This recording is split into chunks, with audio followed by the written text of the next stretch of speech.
Some women do not grow up. They do not mature. They remain psychologically fixated in a state of eternal youth, charming, light, spontaneous, but deeply fragile. You have seen this, perhaps even in yourself. They are the ones who live as if life were an endless rehearsal for something that never arrives. They jump from experience to experience, never truly diving into anything. Intense relationships, but brief. Grand plans, but never realized. A sparkle in their eyes that hides a silent pain. The fear of growing up. This is called Puella Aeterna, the eternal girl. A powerful archetype, described by Jung as the feminine counterpart of Pureeternus, the eternal youth.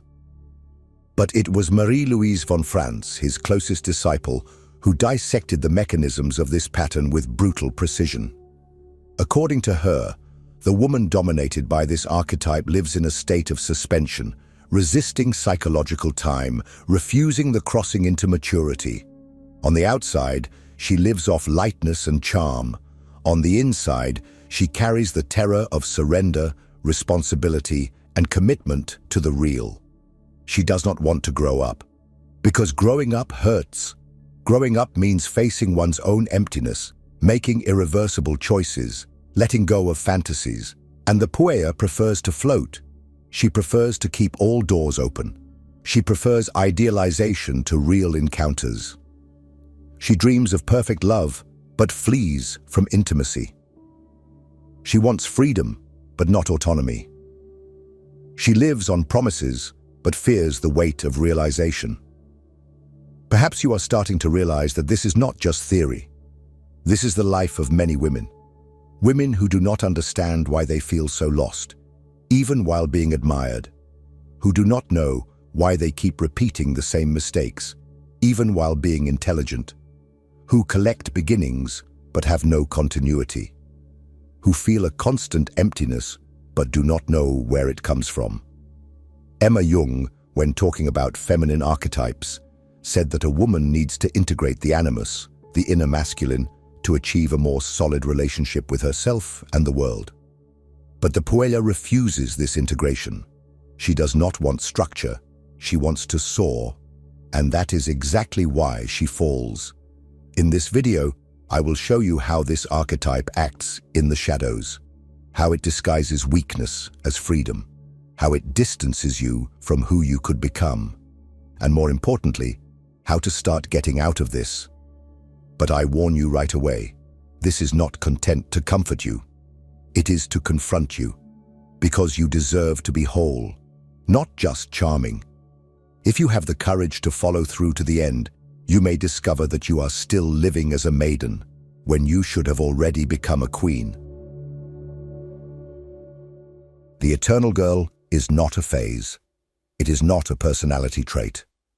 She is an archetype, a deep, collective and timeless psychic form that inhabits the feminine unconscious. Jung identified her as a reflection of the Puella Aeterna, the eternal youth who refuses to grow up, to make commitments, to anchor himself in reality. Marie-Louise von Franz was even more incisive in addressing this figure.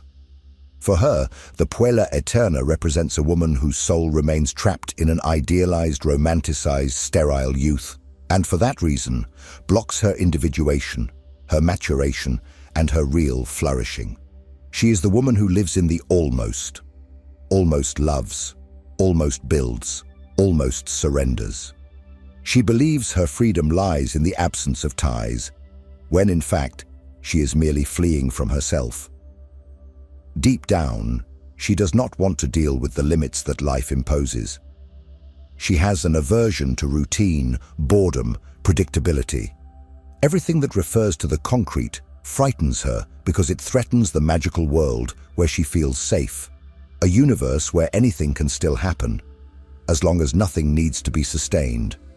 Von Franz accurately describes this pattern in The Problem of the Pureeternus.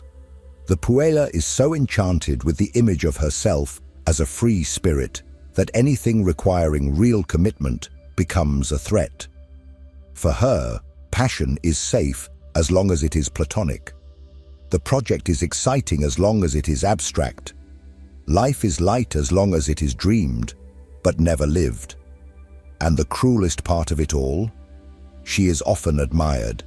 People look at her and see brilliance, creativity, spontaneity. And indeed, these qualities are present, but they are just the surface. What no one sees is the existential void that silently grows behind so much movement. The Puella is always too busy to realize she is going in circles. She is a pilgrim of nothingness. But where does this refusal to grow come from? Why do so many modern women identify with this pattern? This is where the crucial point comes in. The Puella does not arise from nothing. She is the product of a culture that venerates youth and despises maturity. A culture that tells women that their value lies in being desired, not in being profound. That convinces them that the feminine is synonymous with lightness, not authority. Moreover, the eternal girl is often a psychic response to unresolved traumas. The emotional pain frozen in childhood creates an unconscious resistance to maturation. The wounded woman builds a charming persona to survive. But this mask, over time, becomes a prison. The archetype of the Puella is, in this sense, both a symptom and a defense mechanism. Jung, in Animus and Anima, points out that a woman who does not work on her relationship with her own unconscious contents tends to be possessed by them. And the result is exactly that. A life in which the conscious personality is fragile, inconsistent, vulnerable to the archetypal forces that operate beneath the surface. The eternal girl is not in control of her own life. She is being lived by an image she does not even realize she carries. Now perhaps everything begins to make sense. Your restlessness, the repetitions, the feeling that you never truly feel whole, even when it seems you have everything. This is the effect of the Puella. She does not want you to grow. Because growing requires losing the illusion, and that is the most expensive currency of the psyche. But then, an essential question arises. If this is the maiden that dominates so many lives, where is the rest of the feminine? Where is the path to something more whole, deeper, more true? This is what we will talk about now, because within you, beyond the girl, there is a sleeping queen, and perhaps it is time to wake her up. If this content is making sense to you, click the subscribe button and subscribe to the channel. Thank you for your support.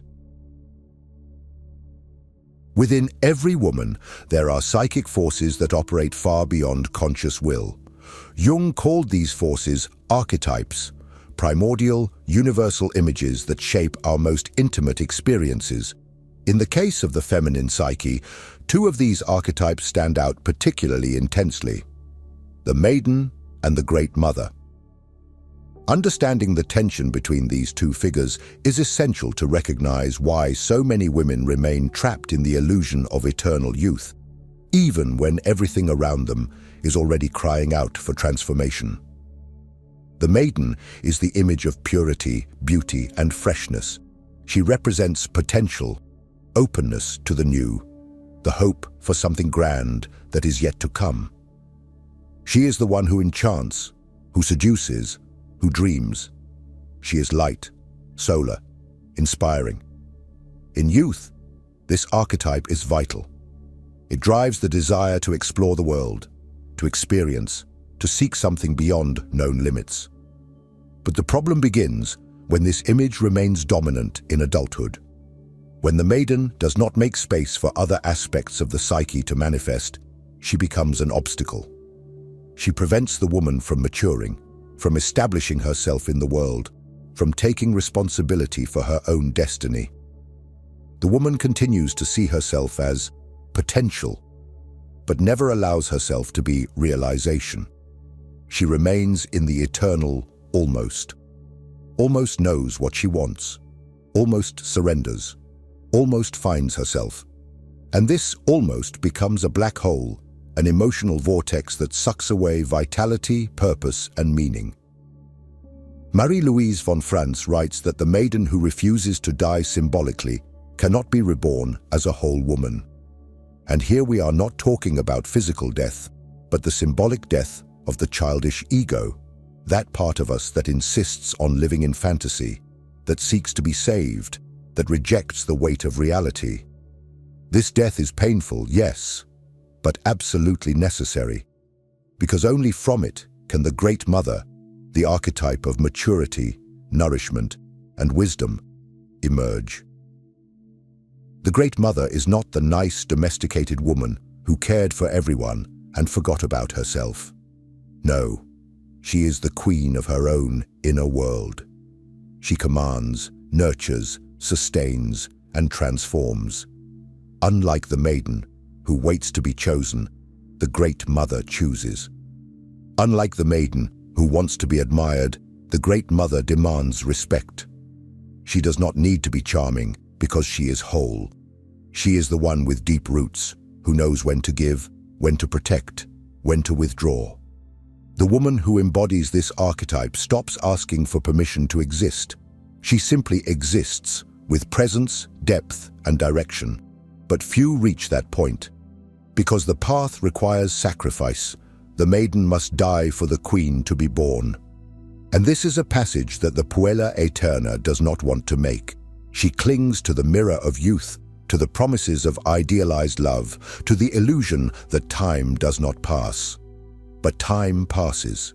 And when a woman refuses the call of maturity, she begins to wither inside.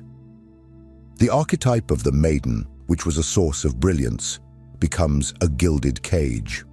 Jung, when speaking about feminine individuation, points out that a woman only becomes complete when she integrates what is hidden within her, not just the seductive image she shows to the world, but also her creative, destructive, and regenerative powers. The woman who lives only in the domain of the maiden is fragmented. She is half. And as long as she is half, she will be dependent, unstable, and vulnerable. Do you feel that there is something more in you, something stronger, deeper, more true? You are right. That something is your inner queen, waiting for the moment when you will stop fleeing and start to reign. But before that, we need to look honestly at the places where the Puella sabotages her life, where she undermines her relationships, her career, her decisions. Because if you do not see where the eternal girl is operating, she will continue to be in charge without you realizing it. And that is exactly what we will explore next, where the Puella acts, how she sabotages, and what she is trying to avoid at all costs. The Puella Aeterna is seductive. She has something charming, almost magical. She is creative, impulsive, spontaneous. She is always full of new ideas, overwhelming passions, and grand plans. But this energy cannot sustain the weight of the real world. She shines brightly, and then disappears. Because deep down, she doesn't want to sustain anything. She wants to feel, dream, experience, but not to stay. In relationships, this is devastating. The Puella wants love, but she doesn't want commitment. She idealizes the perfect partner, the sublime connection, the absolute fusion. But the moment the other shows themselves to be human, flawed, real, she pulls away. She starts saying that it's not like it used to be, that something has changed, that the magic is gone. The truth is that the magic never existed. It was projection. She projected onto the other what she has not yet found within herself: stability, depth, emotional structure. Marie-Louise von Franz, in The Problem of the Pureeternus, describes the woman who, dominated by this archetype, lives in search of a savior, someone to pull her out of her internal confusion, to bring meaning to her existence. But when that man appears, she demands so much from him that no one can sustain. And frustrated, she returns to her cycle of idealization and rejection. This oscillation is typical of the Puella. She wants the ecstasy of the encounter, but she doesn't want the work of the bond. because every bond requires renunciation, confrontation, frustration, and she is not willing to deal with that. In her career, sabotage follows the same pattern. The Puella is always seeking something that makes sense, something that matches her essence. She has difficulty accepting routine, discipline, continued effort. Everything that requires consistency suffocates her. So she starts projects with enthusiasm but abandons them at the first sign of boredom. She changes fields, courses, jobs, always thinking that she hasn't found her true mission yet. She says she is demanding, that she seeks authenticity. But often, she is just fleeing from the inevitable pain that every real path requires. Jung, in Animus and Anima, warns of this type of woman whose animus, the rational and structuring function of the unconscious, is still immature. This manifests in inflated speech, full of grand ideas, but with little concrete achievement. The woman dominated by the Puella talks a lot about herself, her gifts, her unique vision of the world, but cannot root this in something tangible, because the animus has not yet been confronted or worked through. It remains as a seductive but empty discourse, and the woman continues adrift. And there are also the choices, or rather, the refusal to choose. The Puella is terrified of definitive decisions, because choosing something means giving up other possibilities. It means closing cycles, leaving parts of herself behind. And this is unbearable for her. Therefore, she lives in the eternal maybe. Maybe she wants this. Maybe she will follow that. Maybe she will return. Maybe she will change again.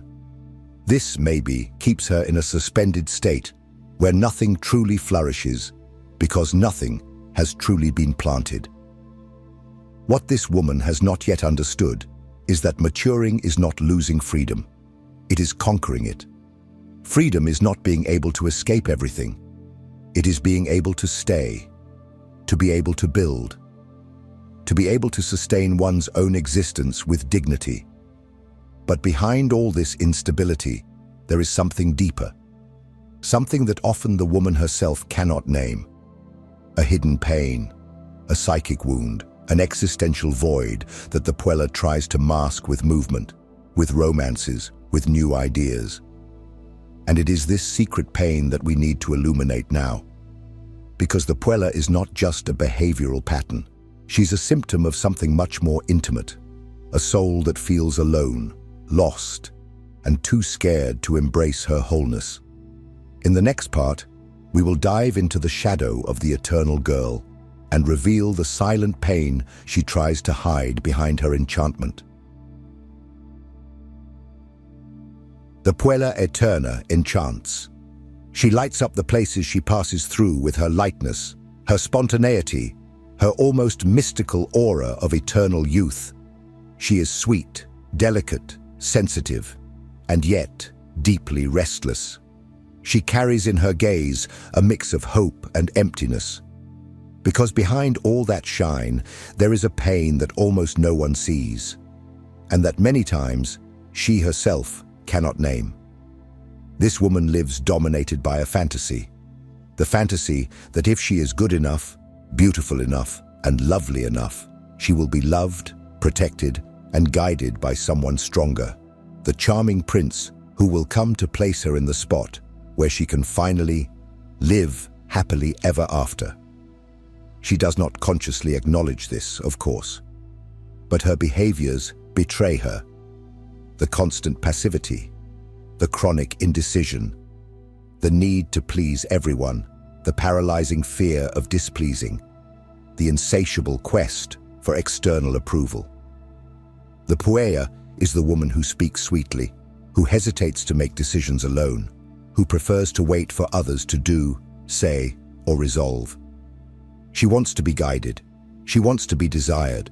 She wants to be saved. And when the supposed savior appears, a real man, with his flaws, contradictions, and limitations, she is deeply disappointed. because reality never matches the ideal. And she, who projected all the resolution of her own existence onto him, feels betrayed, misunderstood, abandoned.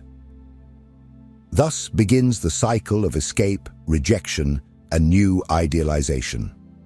Marie-Louise von Franz describes this behavior with an almost painful clarity. The Puella lives in an emotional childlike state, still waiting for someone or something to come and fill her inner void. But since this filling never comes from the outside, because it cannot come, she fragments slowly. The fantasy that was once her refuge begins to turn into a prison. And what once protected her from the world now isolates her from it. Often, this archetype develops narcissistic traits. The Puella becomes obsessed with herself, with her image, her reflection, her appearance. She revolves around the mirror, real or symbolic, and expects the world to validate her all the time. The other exists only as an audience, an external mirror that must reflect her beauty, her grace, her sensitivity. And when the other fails to fulfill this role, she reacts with anger, contempt, or emotional coldness. This self-absorption prevents her from seeing the suffering of others. Empathy is superficial, strategic. She knows how to appear sensitive, but deep down, her attention is always focused on her own inner drama. A drama that she amplifies in thoughts, gestures, and words as if she were living an eternal romantic play. The Puella is both the actress and the spectator of her own life. And on this stage, the plot is always the same. She waits, she enchants, she is disappointed, she suffers, but she never changes. And there is one theme that terrifies her deeply: time. The idea of aging is unbearable, because the archetype of the eternal girl is closely linked to physical youth, fresh beauty, and the enchantment that only novelty brings. When the years begin to pass and the marks of time appear in the mirror, she enters a crisis. The fantasy begins to crumble, and with it, the identity she has built also collapses. She tries to resist. She invests in appearance, in performative affection, in emotional distractions. But nothing stops the approaching psychic collapse, because the problem was never time. It was the fact that she never built a solid, mature, real internal foundation. Without this structure, the passage of time becomes an existential threat, and many, unfortunately, succumb. There are cases where this radical refusal to mature leads to more severe psychological states. The Puella begins to disconnect from reality. She enters increasingly closed, more unreal internal worlds. Fantasies replace bonds, desires replace actions, real life becomes unbearable. And the charming woman of yesterday, who seemed merely dreamy, transforms into a reclusive, isolated figure, trapped in a subtle form of psychosis where there is no longer any exchange with the world, only echo. And perhaps this is the most painful point of all. This woman is not bad. She is lost. She created this world of fantasy to protect herself. But now she drags these internal shackles through life, projecting them onto others, repeating cycles and sickening her own soul. Not because she wants to, but because she doesn't know another way to exist. But there is another path. A path where the woman stops living as a fairy tale character and begins to live as the author of her own story. But to walk this path, she needs to do something that the archetype of the Puella will never allow. She needs to choose to grow. And it is about this growth, real, deep, painful, but liberating, that we will talk about next. Because there is a way out, but it requires you to cross the mirror. If what you're hearing resonates with you, you'll find real value in my ebook, Beyond the Shadow. It breaks down Jung's core ideas and gives you tools to understand yourself more deeply. Link is in the pinned comment. Breaking away from the archetype of the Puella Aeterna is not simple, and it is definitely not painless. It is, in fact, a brutal crossing, because it requires a direct confrontation with what this woman fears most: change. Not superficial change in appearance or environment, but true inner transformation, the kind that demands surrender, that requires symbolic death, that demands she abandon the fragile and charming girl she built to survive, and finally become a woman. This transformation does not happen by chance. It begins the moment the woman realizes that the cycle repeats, that the same patterns keep emerging: shallow relationships, postponed decisions, abandoned dreams, a chronic sense of emptiness and inadequacy. Reality knocks at the door. Time makes itself felt. And for the first time, perhaps, she faces the mirror without the veil of fantasy. It is at this point that the path of individuation, proposed by Carl Jung, reveals itself. Individuation is the process of becoming who you truly are. Not a persona constructed to be loved or accepted, but an integrated, conscious, living psyche. For this, the woman needs to stop fleeing from herself. She needs to stop chasing promises and new beginnings. She needs to commit to the process of maturity, even if it hurts. And it will hurt, because growing up requires renouncing the comfort of psychic childhood. And here comes the most delicate point: the relationship with time. The Puella is terrified of aging because she associates youth with freedom, beauty, worth. But this is an illusion created by a culture that idolizes appearance and ignores depth. Aging is not the end of freedom. On the contrary, it is the beginning of true freedom, because only when the woman stops seeking external approval, performing enchantment, depending on others' gazes, does she begin to live authentically. Aging, in this sense, is maturing. And maturing is learning to choose, to sustain, to remain. It is moving from maybe to yes. It is stopping waiting for someone to solve her life and starting to take charge of her own psyche. It is abandoning the victim discourse and positioning herself as the author. It is understanding that being a woman is not being light and ethereal. It is being whole. Marie-Louise von Franz states that the true healing of the archetype of the puer or the puella begins when the individual commits to something greater than their own fantasies. It can be a job, a creation, a true relationship, a spiritual quest. It doesn't matter. What matters is the commitment, that word so feared by the eternal girl. Committing is planting your feet on the ground and saying, I am here. I choose to be here, and I accept the consequences of that. This commitment requires a pause in constant movement. The woman needs to stop fleeing. She needs to observe her patterns with radical honesty, reflect, silence. Ask herself, how long will I live adrift? How long will I hand my life over to the invisible hands of chance, others, luck? She needs to take command. This does not mean hardening, losing sensitivity, or killing the maiden within. It means integrating her, making space for the wise, firm, and mature part of the psyche. It means becoming a subject, no longer an object of others' desire. It means accepting that growing up is not about ceasing to be enchanting. It is about ceasing to be dependent. And here lies the great paradox. When the woman stops chasing idealized love, constant approval, the perfect life, is when she begins to be truly loved, because she finally shows herself as she is, without masks, without performance, with presence, with truth. But the journey does not end here, because now that the Puella begins to awaken to reality, she needs to find a new center of identity, a new internal place from which to live. And this leads us to the next and final part, the crossing of individuation, the birth of the whole, conscious, rooted woman. Life demands. It always demands. And for the woman dominated by the Puella Aeterna, this demand does not come from the outside. It comes from within.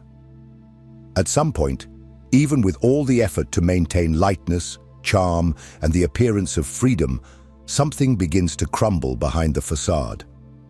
Emptiness settles in. Anguish intensifies. And a question begins to echo. How long will I continue to run away from myself? There comes a time when the archetype of the eternal girl no longer serves. It no longer protects. It no longer enchants. It suffocates. It imprisons. It prevents you from becoming who you truly are. Because what it wants is to keep you still, enchanted by promises, waiting for the right moment, the right man, the perfect opportunity. That never comes. And it won't come, because reality demands attitude, presence, responsibility. Reality demands maturity. The process of individuation, this path of integration of the psyche that Jung described, begins right here, when you choose to stop waiting. When you understand that maturing is not the end of beauty, but the beginning of depth. That it is not the end of love, but the start of real connections. That it is not the end of freedom, but the birth of autonomy. Breaking away from the Puella is an act of courage. It is letting go of an identity that has served you for a long time, but now limits you. It is crossing the desert of doubt, fear, and loneliness to find a deeper truth about yourself. It is looking into the eyes of the woman you could be and saying yes. The woman who emerges from this process is not perfect. She does not enchant everyone. She does not live on promises, but she is whole. She is the one who leads her life. She is the one who knows herself, who supports herself, who commits to her own journey. And this woman, unlike the maiden, no longer waits for a happy ending.